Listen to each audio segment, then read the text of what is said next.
باشترین جۆری شرووبی کۆخە کامەیە؟ سەلام عەلەیکوم. من دکتۆر عەلی جەلال پسپۆڕی نەخۆشیەکانی هەناو. باشترین شرووبی کۆخە بوونی نییە، چونکە کۆخە نەخۆشی نییە، بەڵکو نیشانەی نەخۆشیە. ڕەنگە کۆخەکەی تۆ نیشانەی نەخۆشیەک بێ کە بە هیچ شێوەیەک چارەسەر نەکرێت بە شرووبی کۆخە.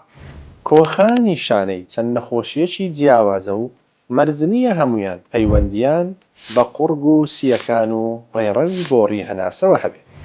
ڕەنگە کۆخەکەی تۆ بەهۆی حەساسیەوە بێت کە شرووبی کۆخە چارەسەری ناکات.